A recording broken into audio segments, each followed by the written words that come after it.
Hello, everybody. Welcome. Just give a minute or two to let everybody log on. There's been a lot of interest. I think more than 400 people have registered for today's webinar. So we'll give them a minute to log on and then we'll get started.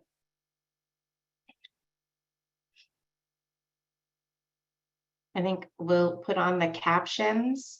Christopher, if you can hear me, you can do captions.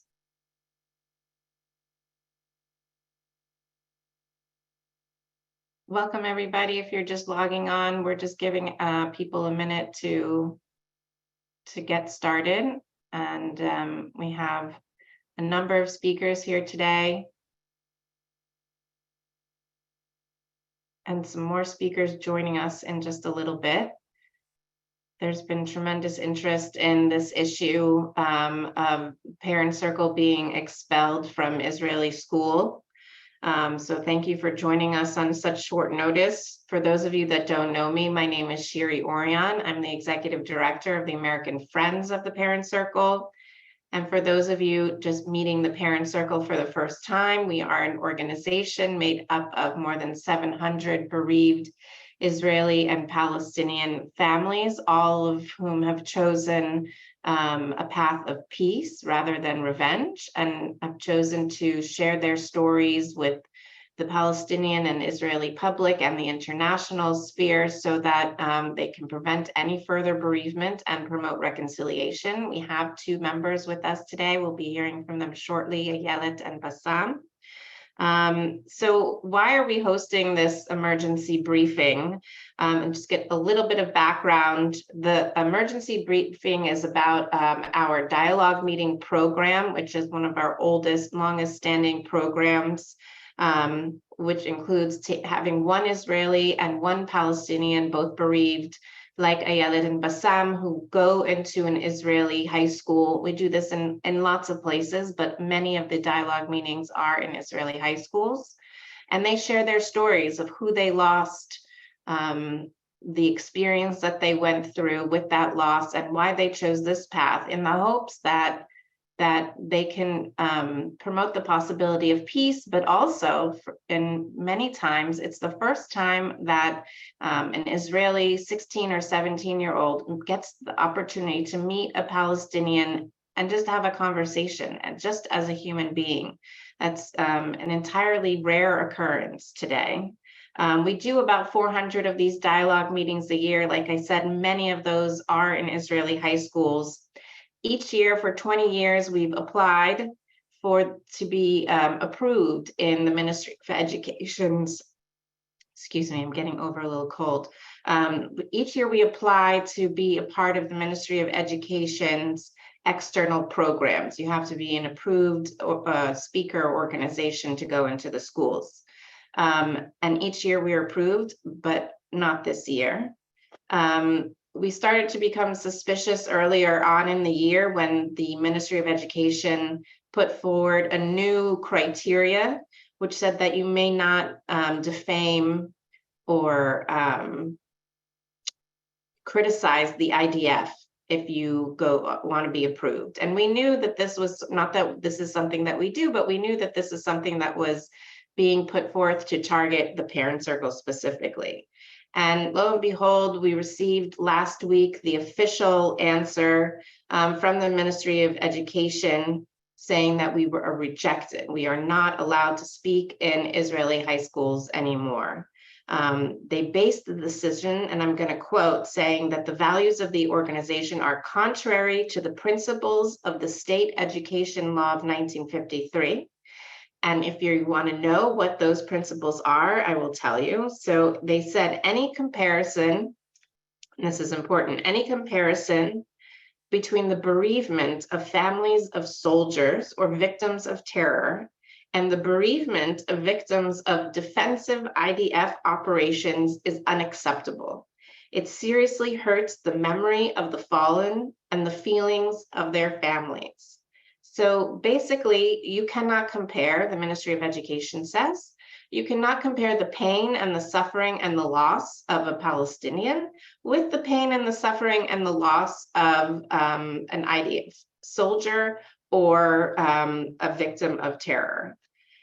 So, it's like a concerted effort to just dehumanize Palestinians, right? Palestinian deaths, Palestinian bereavement, Palestinian loss is not the same as Israeli loss. So we're going to look at the webinar today. What does this mean? Not only what does this mean for Parent Circle, what does this mean for the future of Israel's education and for the future of Israel's democracy? And what does it mean for Palestinians as well?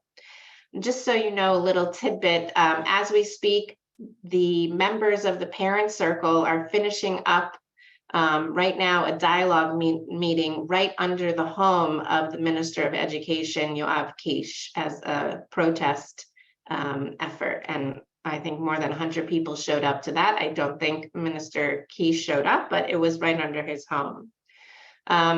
We have a great lineup of speakers today. We have Ayelet Harel with us. She is an Israeli board member.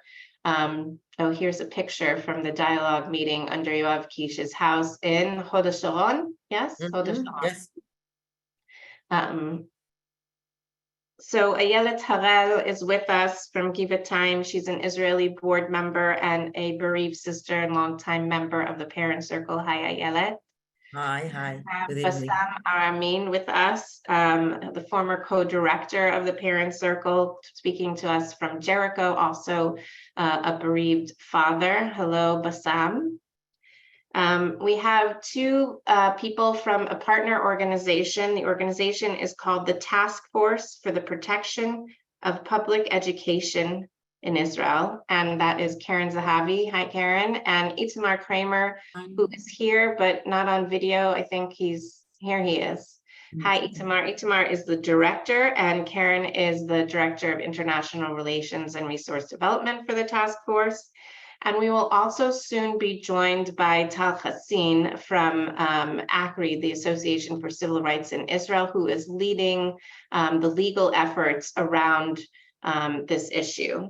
So Ayelet, I'd like to start with you. If you could please just tell us a little bit about your connection to the Parent Circle, why it is you joined, and then if you can tell us, like, how did we get to this point and what does this mean for the Parent Circle, and a little bit about how we plan to fight back.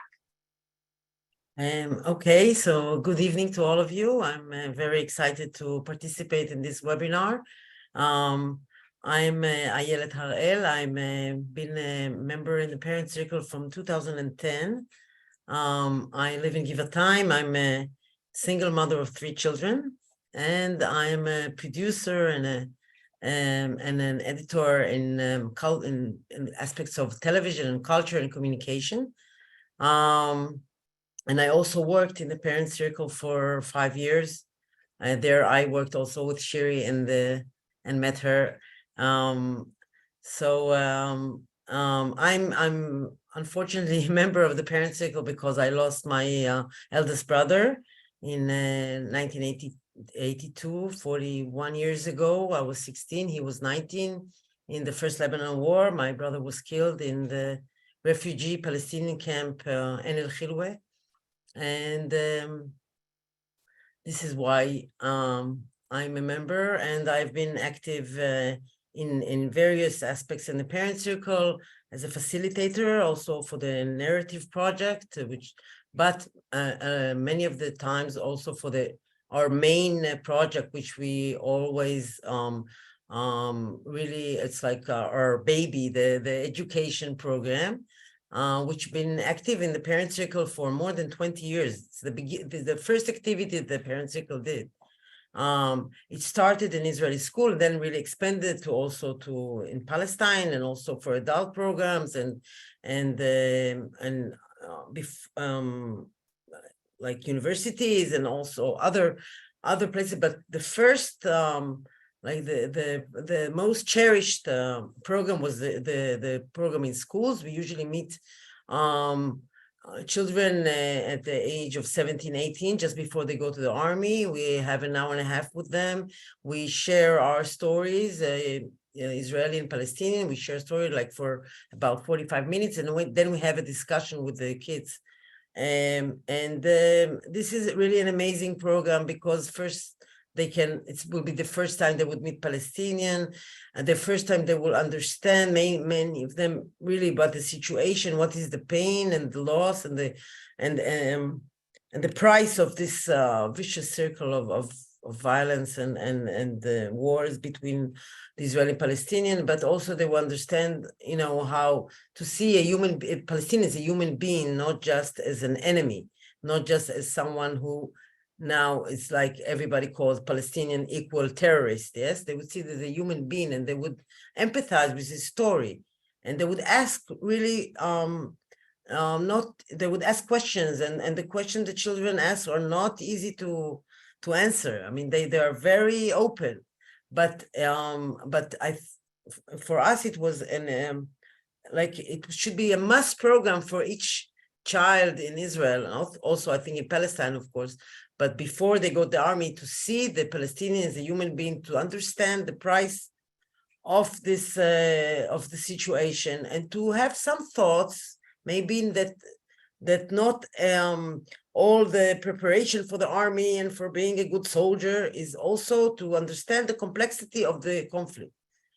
And during the years, we have expanded the program, also preparation of the teachers, also to do, sometimes we do, because there was also always, it was not easy, this program for schools, but we have learned from, we have always evaluation to how to overcome those obstacles, and how to maybe sometimes have even prior meeting with parents or with the teachers, and we built a program for the teachers to prepare the children how to be in a program which is a very high on the conflict issues, how to learn to listen to the other side with not being just angry and exploding. And I think this program was achieved.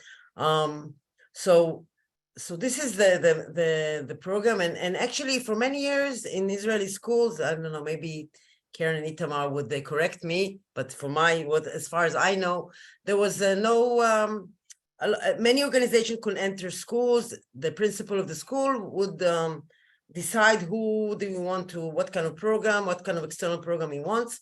I think, I don't know, 2017, 2018, where the government decided to have like some kind of regulations and criteria of who can enter the schools.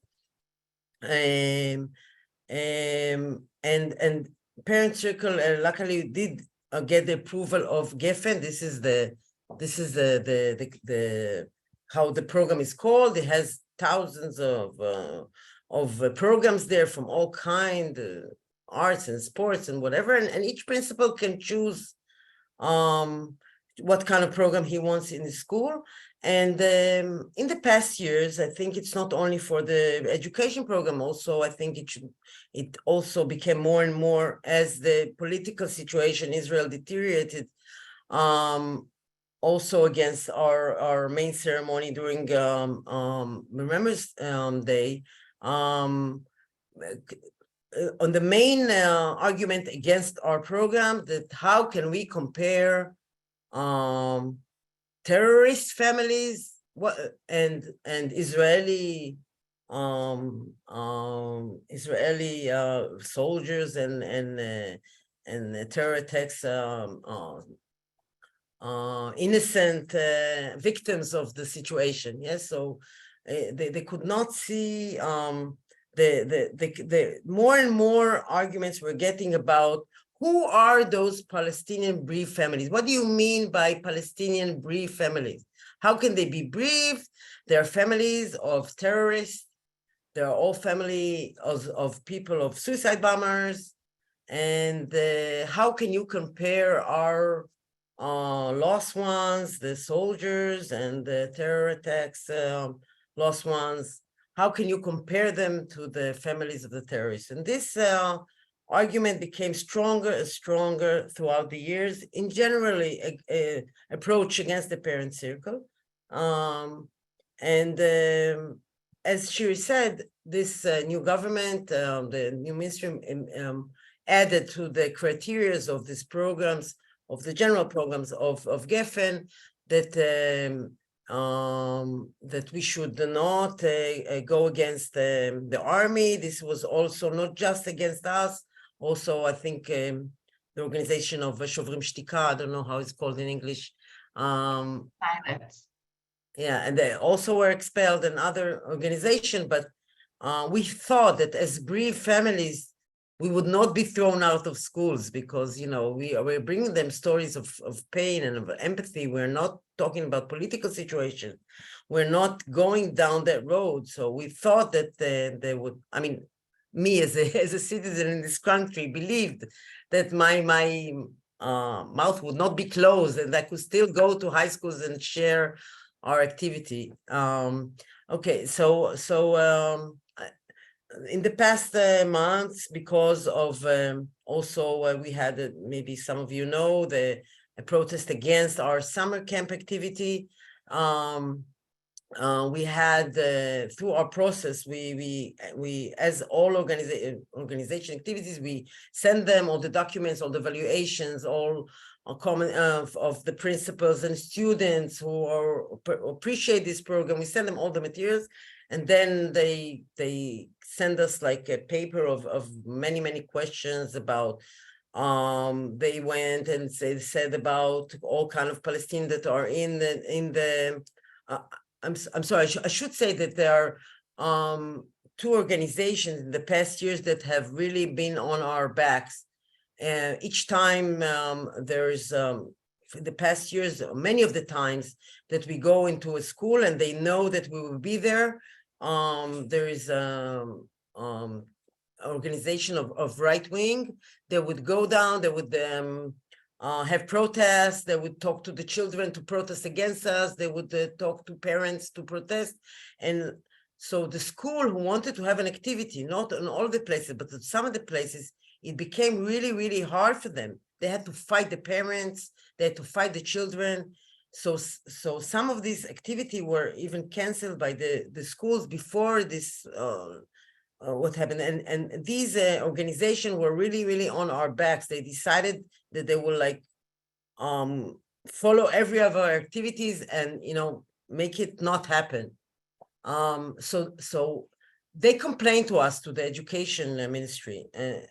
I should say that all the complaints, which were number very few people, were people that never participate in the activities, so they don't know what's really going there. So it's all like rumors and saying that we are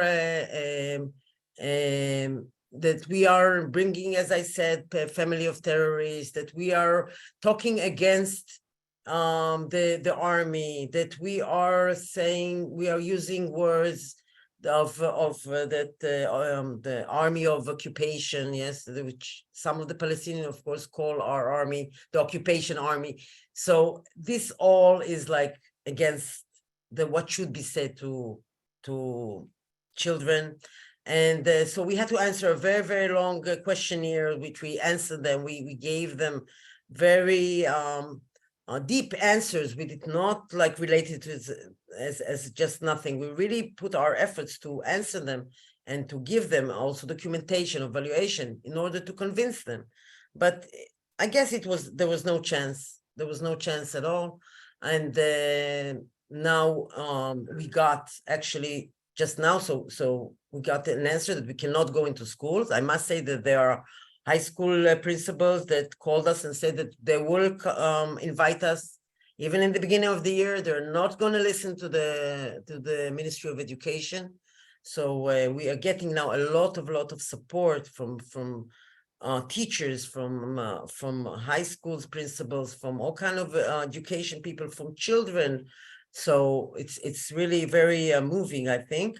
As far as I'm sure maybe Tal later on will refer to the legal situation, but we are going to we're gonna send them a refusal to get there and ask them to rethink about their decision, which we think we'll get the same answer, and then we will go to the Supreme Court.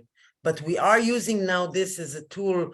We're having sort of like open dialogue meetings. We had just this week, we're having 3 dialogue meetings in different places in Israel, you know, telling people. Yesterday there were 200 people in Jerusalem in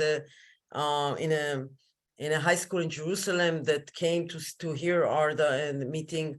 We had on Saturday, just before the Saturday night protest, also an open dialogue meeting. We are trying to use this crisis as a tool to have people more hear our story, but the most important one are the children. And I must say, just before I finish, that many of the time the Israeli children ask us the questions. Maybe Bassam would also know this question. They said, okay, Bassam, you are very nice, you are one, but how does are there any more Palestinians like you that want peace?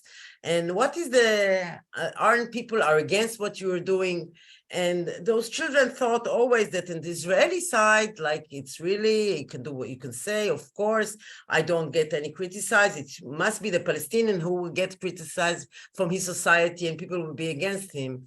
And we would explain, of course, that the situation on both sides, but we will tell them also that we're doing this activity on the Palestinian side. But now I don't have a good answer for these children saying, how does your society relate to what you are doing? Are you getting any support? So if the education ministry of Israel is saying that the Israeli children should not hear the situation about the conflict, should not hear anything about the Palestinian, they don't know anything. They're not, I have a 17-and-a-half-year-old child in my house. They don't learn anything about the conflict. They don't understand the complexity of it. So it's like, telling us that this activity cannot happen, it's really devastating.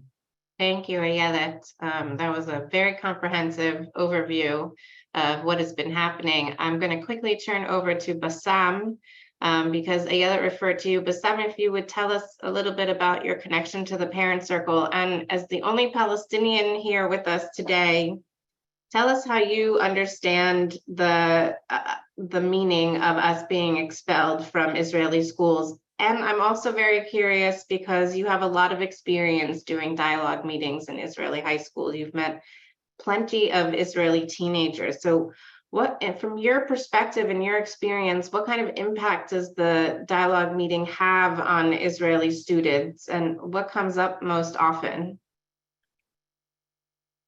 Thank you, Sherry. Thank you, Ayelet. You make my life easy. You explain almost everything. A few words about myself. I am the only Palestinian here. So the only Palestinian speaker. Maybe there are Palestinians in the audience. It's something different because I think it's an Israeli thing. Mainly, I will explain that. So in fact, I spent 7 years in the Israeli jails when I was 17 years old. After that, I get married, then I support Oslo Agreement, then I have 6 kids.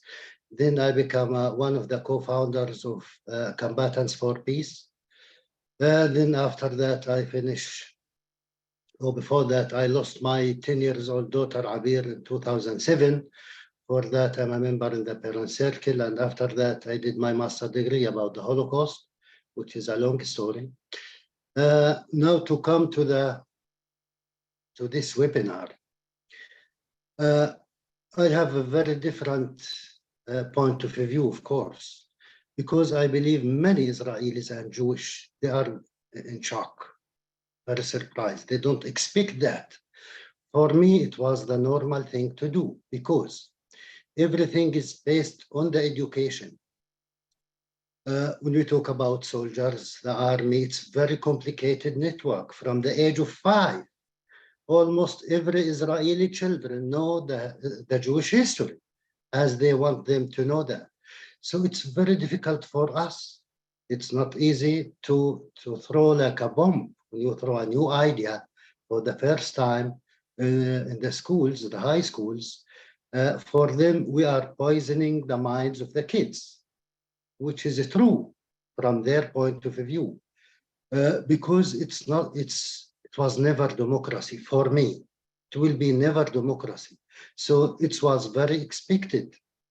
And I believe the main target of this very stupid decision is against our Israeli partners, not against the Palestinians.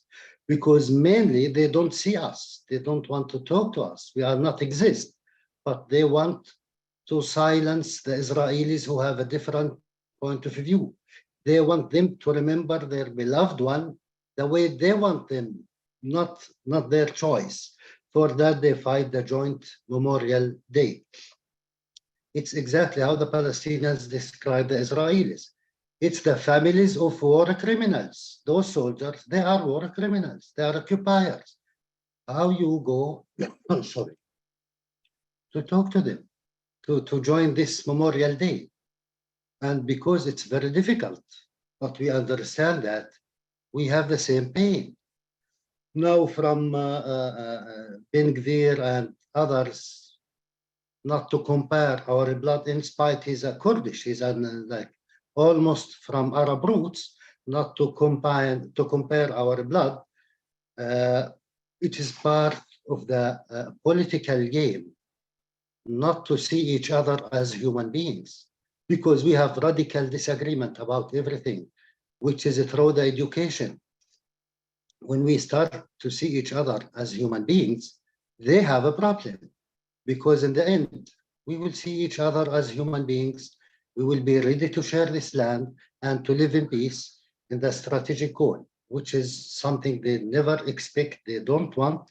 It's the opposite what Mr. Netanyahu says, and they share with him that the main target is to eliminate any hope of the Palestinians to create a Palestinian state. Then they will give up.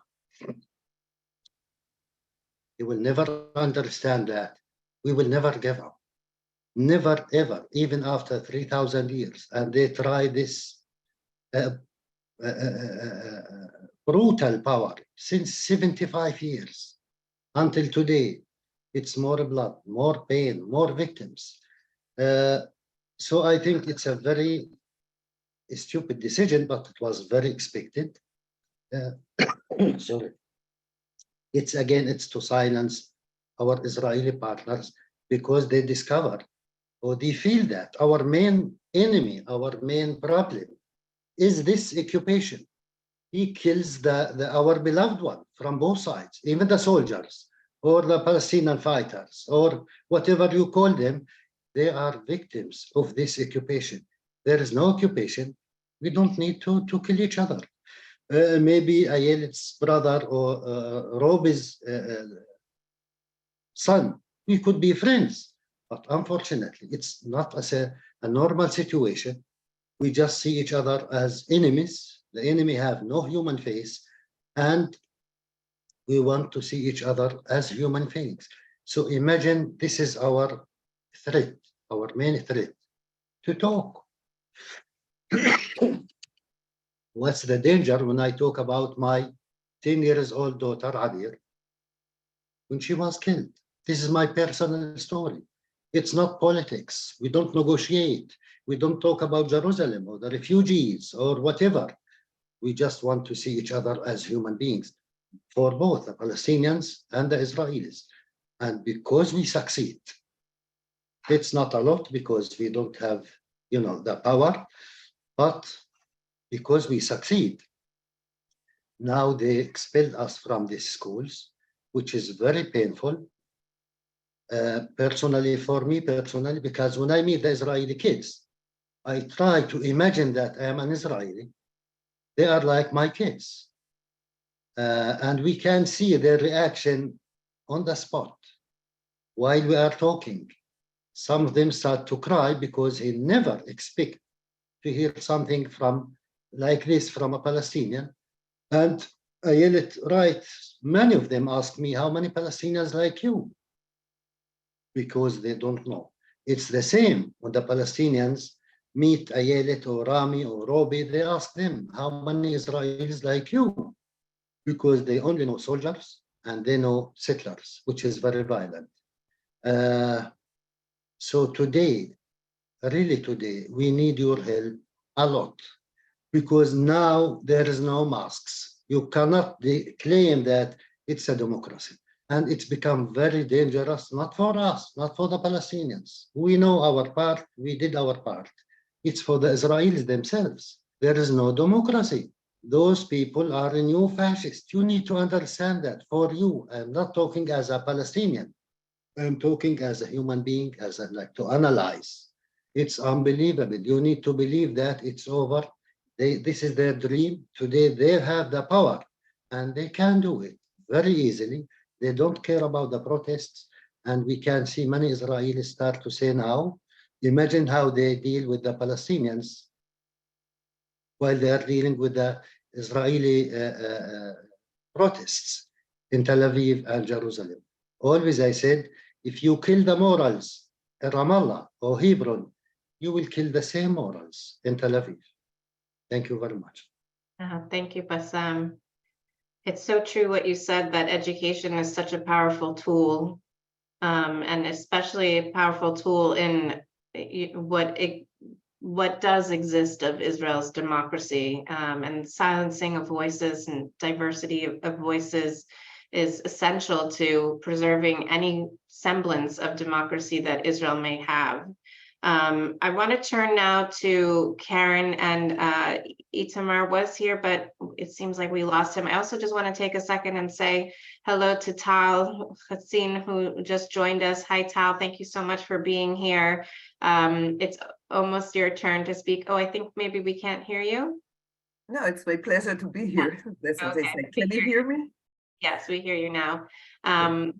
We've heard from Ayelet and Bassam. I'm now turning to Karen and Itamar, who are here from the Task Force for the Protection of Public Education, which was created out of Beit Barrel.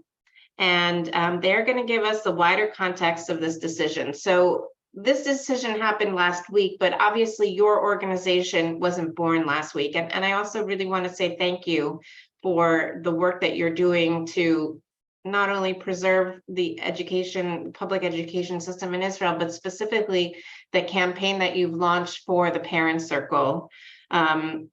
Clearly, this organization has been, came about because of trends that you've seen over many years in Israel's education system. So can you tell us a little bit about what trends led to the establishment of this task force? And then if you could talk a little bit more specifically about the campaign that is being run for Parent Circle, and what is being offered in that campaign. I don't know who wants to speak first, Sure. Karen or I'll start and just say that we're with the Bill Katzenelson Center with BKC that's been working to basically make Israel a stronger democracy for many, many years now. And works on the policy and public and leadership development levels to ensure that we have progressive influences, ideas, thoughts, policies, and some horizon. And in other words, we're kind of the people who are saying, we told you so for quite a while on putting the spotlight on all the attacks on Israel's democratic foundation. And that leads me to what Bassam said about education. Everything is education and boils down to that, because early in 23, actually towards the end of 2022 and early 2023, we recognized the serious situation that we're in Israel, in Israeli society, in terms of the state of education, of public education in Israel today. And it's basically, we're seeing it as a culminating effect of things that have been taking place over the past 2 decades. Where there's on a few levels, Israel's education, which, by the way, the original public law education in Israel in 1953 calls for education for tolerance, for justice, for peace. And we're seeing our education system moving away and more distant from that 1953 original law. And it's a result of one, discrepancies in funding. Today, a kid in religious school is funded 40% more than a kid in secular school in the public systems. And we're also seeing that while the religious and ultra-Orthodox public education streams in Israel are getting more and more autonomy, are fighting for more funding, for more rights, have independent sort of supervisory roles for their education that really protect what they believe in. On the other side, the majority of the public education, which caters to secular and traditional students, we're talking about 2.5 million students, around 2.5, majority of them are secular and traditional in the public system. And there we're seeing more and more increasing anti-democratic, religious, fanatic influences infiltrating education system. We see through Kohelet's rewriting of the textbook for the civil studies in Israel, where they're already there a few years ago, interjected very different, I would say, definitions of what is democracy, the need for checks and balances and things like that. We see through external organizations and speakers that are not necessarily for tolerance or pluralistic views and democratic views going into secular majority mainstream schools. So that's why we established the task force in 2023. It's a coalition of 3 organizations. As I said, it's the Berl Katzenelson Center, together with IDEA and Givat Chaviva. And the task force, in Hebrew, it sounds better. It's Mishmar HaChinuch. It's kind of like the sort of guarding frontier of public education in Israel. And the task force is established to work on the policy, Knesset level policy, with policymakers. We establish a Knesset committee for the protection of public education. We work in public awareness raising campaigns, and we do things on the grassroots level with concerned groups of parents and teachers. I have lots to say, but I think I'll give it now, let Itamar talk specifically about the linkage and connection to what's going on with the parent circle. And as I said, we're seeing those trends and we're seeing those attacks as part of a much broader sort of undermining of Israel's democratic foundation, right? Because education is really one of the building blocks of our democracy. And that's how we're also approaching the whole attack on parent circle. Thank you, Karen. The late Rabbi Jonathan Sachs said that the essence of Judaism is the permanent rejection of tragedy in the face of hope. What the government is doing is raising the feelings of hope for peace, freedom, and harmony. We are fighting against the erosion of these values in the classroom. My uncle, Yoram Kramer, the late Yoram Kramer, was actually killed in battle. I personally served for 27 years in the military, most of them in reserve force. And let it be clear, the claim of insulting the IDF soldiers who died in battle used by this government infuriates me more than anything else. What dishonors the memory of those soldiers is the complete negation of democratic values of human dignity and equal human worth. When we saw the news last week, we could not remain indifferent in any way. We understand that this government, led by a defendant in criminal court, and its members are member of Jewish terrorist organization, has a goal for us all. For everyone who insists on seeing Israel as a liberal democracy. We position ourselves as a state organization, balanced, and the decision to support the forum is not a decision that was taken for granted in our ecosystem. To ask the leading team in the task force, it was clear that we all had to draw the red line in this moment. Even for those who feel that the activity of the forum itself is too much outside of the consensus for them, as Bassam already said. The story in general is not only the story of the forum, it's the delineation of the liberal education in Israel. It starts in places where it's easy for the government to delegitimize, given the authority of the resentment that exists against Palestinians. The next step will be toward organizations that promote rights of LGBTQ and organizations that promote a pluralistic Jewish identity and shared interests with Arabs within Israeli border. We decided as a response to what the government has done and will continue to do, to establish an emergency aid fund that will do three things. First, to fund the activities of organizations that the government prohibits from entering schools and cultural events, such as the forum. The second thing is we will fund legal help and support for educators and administrators who will introduce this program. And third, assistance in the marketing of those programs and the development of exposure conferences to the general public. The future of Israel democracy is at stake. The future of Israel society is in education. We are here to ensure that every Israeli child gets the dream of peace, of shared life, for a future without bloodshed, where every child can be safe in his or her home, in their land, in their country. And what we're doing right now is we're helping the forum funding. We are hoping to get about 40 to 60 dialogue meetings in school for the next 2 months. And if there will be any principals or educators that will be fired or that will be threatened by the Ministry of Education, we will help them with the help of Tal and her team and other legal teams, because we feel that this is the moment that we have to fight. If we will not fight now for democracy in education in Israel, it will be too late in a few months from now. Thank you guys, and thank you for supporting the forum. It's an amazing organization, and I'm sure that this horrible moment will be the moment that we will rise up and we will win. Well, thank you, Itamar, and thank you, Karen. This is and thank you for all the work that you're doing to support the forum and preserving education in Israel. Tal, I want to turn to you because there are a lot of questions in your area of expertise. Tal, I introduced you in the beginning, but just again for people who aren't here, Tal is an attorney from the Association of Civil Rights in Israel, known as ACRI.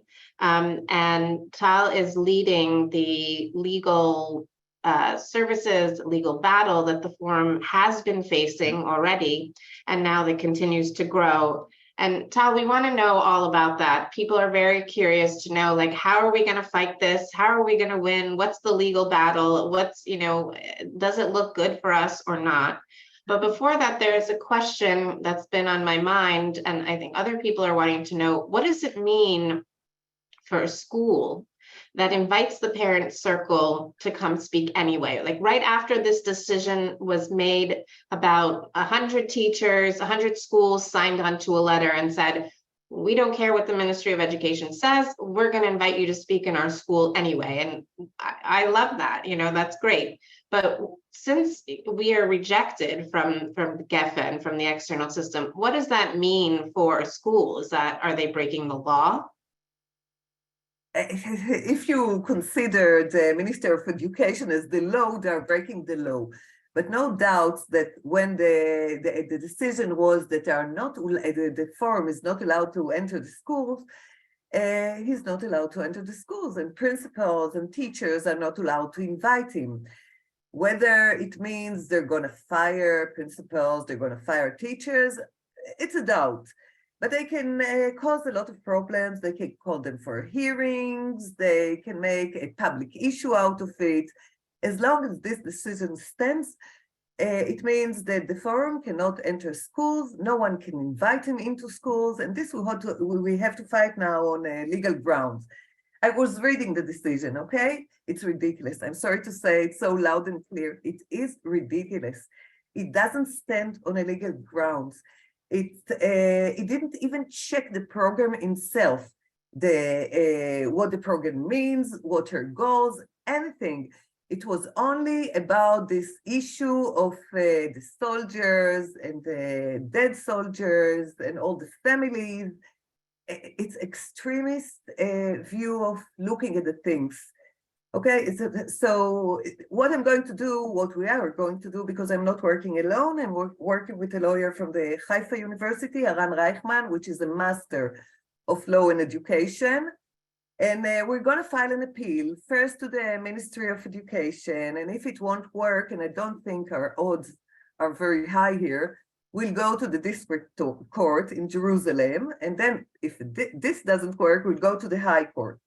And we'll say, listen, the only thing this committee can examine is the program herself. And they didn't do anything of it, anything. They were just lying on Shai Glick. I don't know if you know who is it, but Shai Glick is a very extreme rightist person and who's working without taking a breath to kick out all the leftist organizations from school, from the public sphere, from everything. And another woman from the Jerusalem municipality. They didn't do anything they should do by their own rules. I mean, I still don't know why they say that this program cannot enter school. So I'm going to attack it. Unfortunately, I don't have any more the reasonableness clause.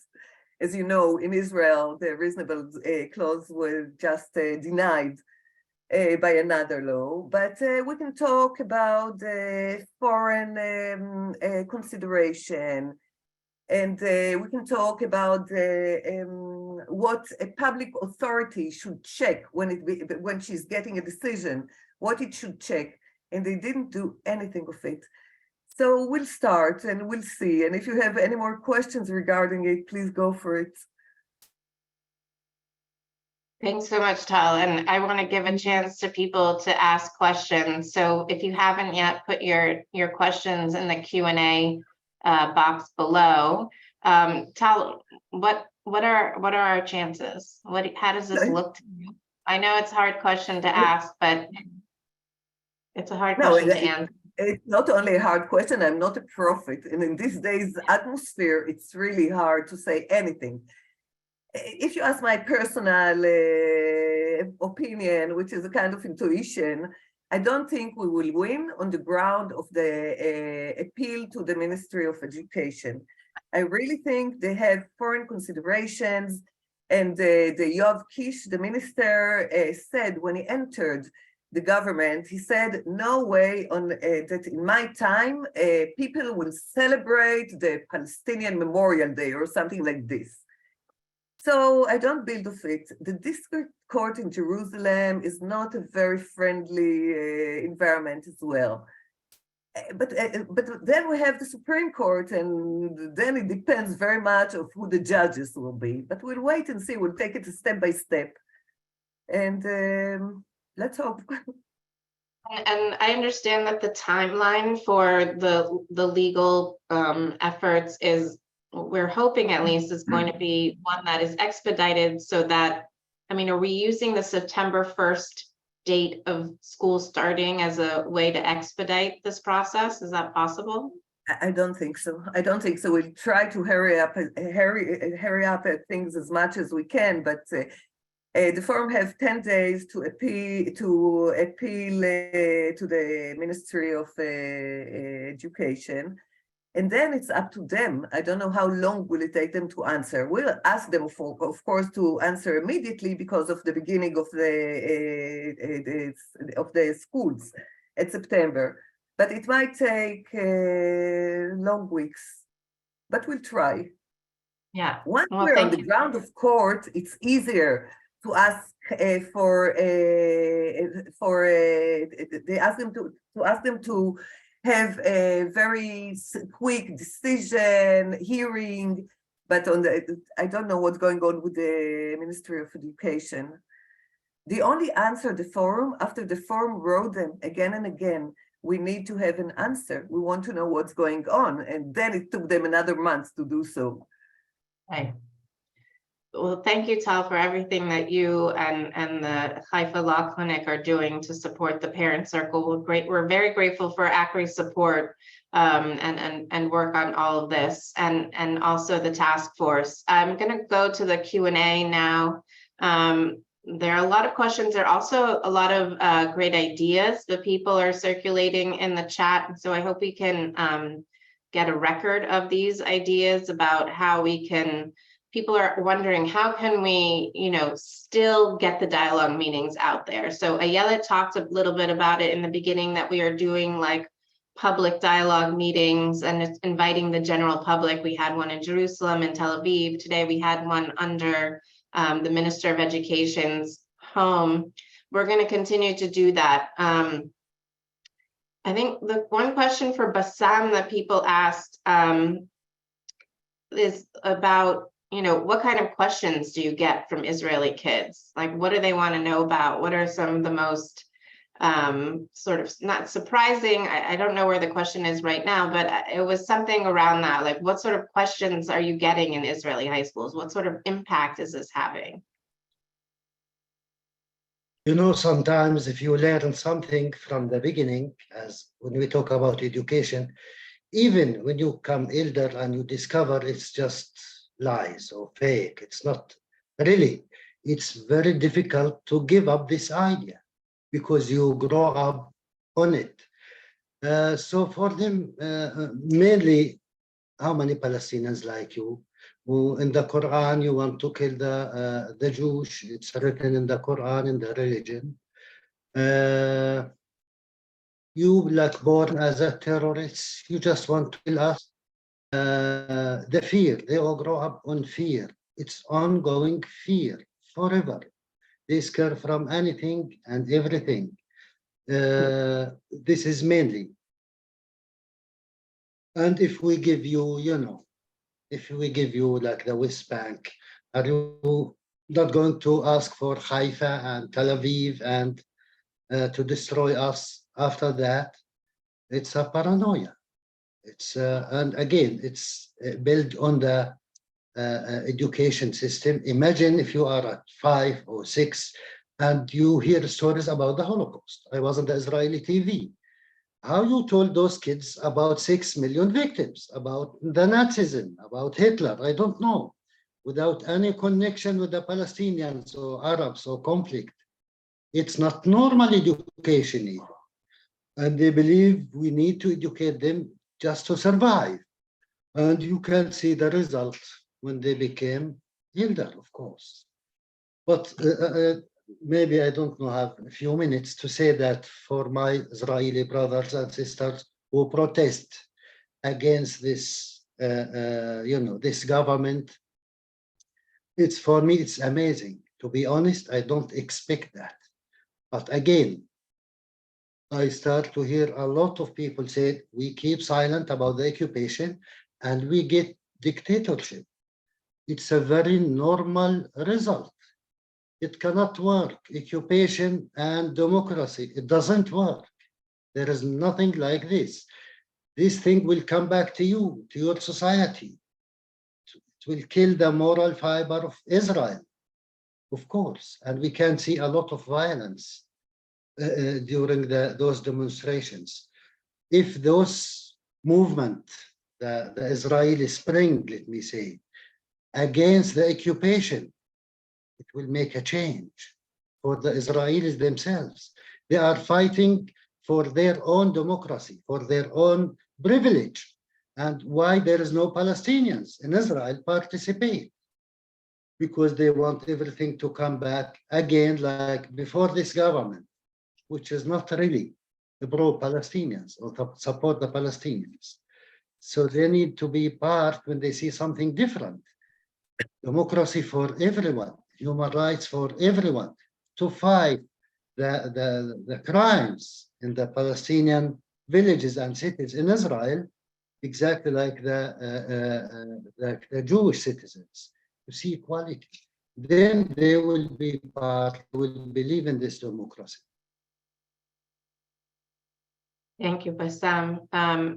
Karen, did you want to add something? I see you're trying to say something. Well, yeah, I want to say that I think right now key to this whole situation is while we get the broader context and what's going on, I think it's really key to also accompany the legal track with public pressure. The legal track is going to take time and we don't know, we're not sure about its outcome, and then it's, enforcement. And I think the what the task force is doing with other organizations, with concern groups on the grassroots, on the local level, what you're getting in terms of the feedback from schools and educators who are saying, come, despite the decision of the Ministry of MOE, I think it's really central to moving and shifting the needle in Israeli public opinion and in the pressure. And that connects, I think, what's going on within Israel with also some of the role and possibility of people outside of Israel who want to support this this cause, because Israeli lawmakers or politicians, they do care about what's written about them and what's written about Israel and this government in the US and outside, and what's told, the story that's told. So in that sense, also sort of surfacing this issue, using this case study to show what the ministry is doing and what this government is doing in terms of all the attacks, orchestrated attacks on education for democracy and liberal values in our education system is key, is central to seeing some shifts. Yeah, thanks for saying that, Karen. And that's something that Parent Circle has been preparing for almost a year. We've started working with a PR firm. Our media is more bolstered. There's been a lot of press about this decision in the media. We started an emergency campaign to support the costs required, the unbudgeted costs that it's required to have a PR firm and any associated legal fees that there may be in the future. Christopher is going to post the link to the emergency campaign. Ayelet, did you want to add something? Yes, I just want to say, following, of course, what Bassam and Karen is saying, I agree with you, Bassam, so much. But I want to say that it's also a time for opportunity, because as being a member of the Parent Circle on the Israeli public in the past years, I felt more and more lonely. It became like you're like, I don't know, you're some crazy people that take part of this program, and I personally felt more alone. I tried like to have this dialogue meeting on my kids' school, which is in Givatayim, which is a liberal and a secular city, and I could not do it because who wants to deal with this very complicated and not popular issues? So I'm hoping that now, as being like the organization was thrown out of school, will also open the minds and the hearts of the main public, the main liberal public, to also hear the story of the Parent Circle and understand the need of dialogue, of meeting the other side, of peace and of reconciliation. So maybe it's a time of opportunity that more people who didn't want, as Bassam said, didn't want to deal with the occupation. The occupation, this is not our issue. So maybe it's a time of opportunity as well. I definitely understand that sense of solitude and loneliness and marginalization that the liberal camp is experiencing, and that's another reason for the importance for public opinion and media awareness. Tal, there's a lot of questions here for you. I'm trying to synthesize them all into one. I think there was an interesting question here about someone who's wondering, can you use Israeli and Palestinian students, or I guess it would be only Israeli students in this case, as plaintiffs claiming that they are being denied their education because the Parent Circle programs are banned? Yeah, sure. I was thinking about it. It would be nice to make all these issues about the rights to education of students. So yeah, maybe. Mm-hmm. Good idea. There's also a lot of questions here, and I'm not sure who this is for, maybe Itamar, as well as Tal, but there are a lot of people wondering about how we can bypass the school. Like, how do we get to the students without going through the school? Can we advertise it and then hold the meeting somewhere else? How do we do that? Itamar, go ahead.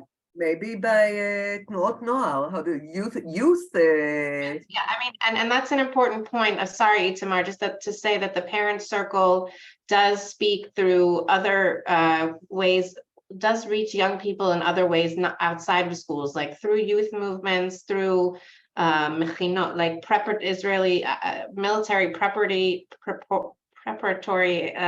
programs, and in other clubs, but specifically about the bypassing the school, Itamar, can you give us a little bit of background on that? I have an answer. It's not a background. We will not surrender. That's my answer.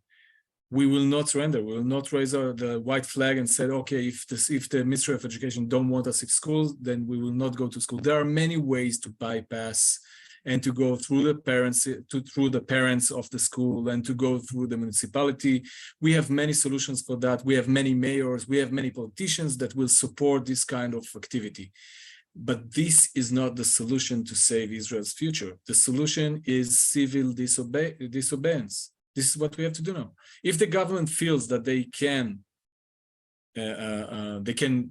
fight our right for education, our right for peace through the schools, we will not obey this. And this is what we need to do right now. We will need to go full power against this decision and not surrender. There are many ways to bypass. We are doing it all the time. But in this not normal times, we have to be strong and not surrender.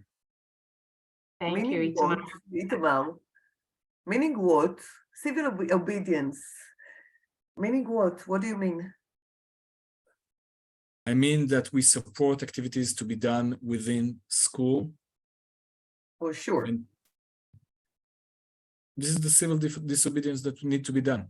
Parents and principals and municipalities need to back the forum, need to back the principals that are doing it. The government and you fought and you're a well-known fighter for educators in Israel. And you know, and it's important for people to know, Tal saved democracy already many times by bringing a coalition together of people to back up brave educators. Once the mayor says, guys, Ministry of Education, we respect you, but I back up this principal, and this principal is working under my management, and we want the forum within school, the Ministry of Education will not go head to head with the mayor of Tel Aviv, or with the mayor of Hod HaSharon, or with the mayor of Gezer municipality. And this is what I mean.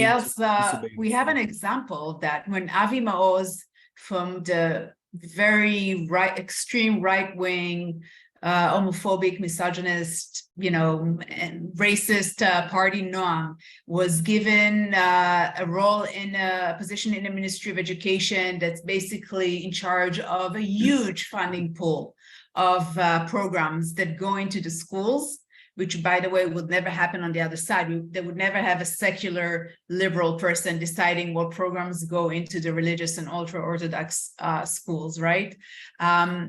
We had a lot of mayors, heads of local authorities, and principals and heads of education departments, and many strong municipalities, also not just liberal, progressive, or leftist municipalities, but quite wide political spectrum, that sent a clear letter saying they're not gonna abide or accept his Avi Maoz telling them what they're gonna bring into their schools and into their cities.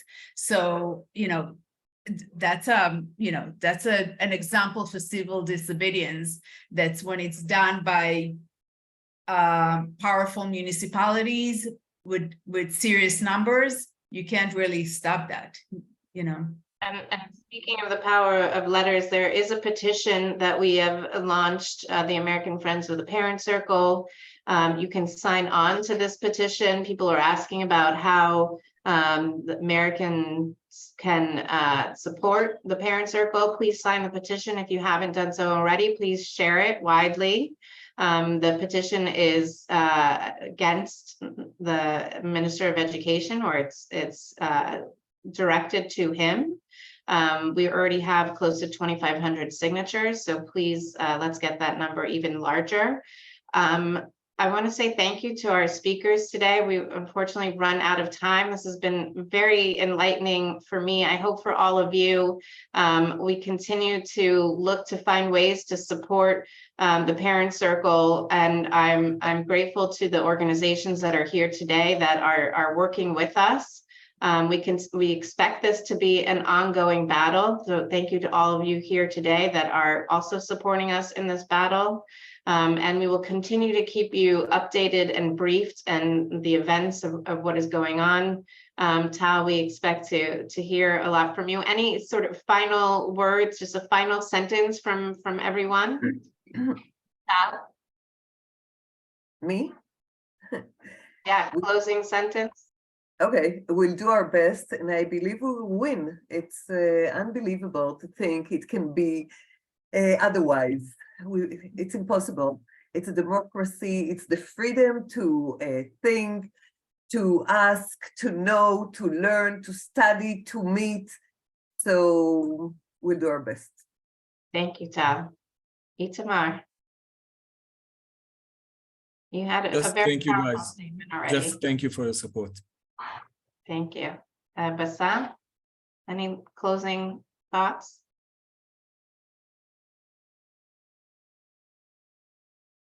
In the end, we will remember not the words of our enemies, but the silence of our friends.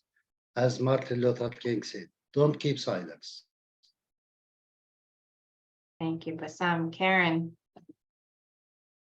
I can't go after Bassam after that, and Martin Luther King. Hard to go after I'll just thank you. We're with you. Solidarity is key. We're seeing a lot of support and you know, awakening and political awakening amongst parents and educators in Israel amidst all this harsh, tough reality in the judicial overhaul. This is the silver lining, right? And last but not least, Ayelet. I just want to say that the voice of my brother and the voice of Bassam, little daughter, they were killed for having, at least now we need to have peace for their, at least for them and for our future. So we will not be stopped. Thank you. We will not be stopped. Take care, everybody. Thank Bye-bye. you. Bye-bye. Thank you. Night. Good night. Thank you, everyone.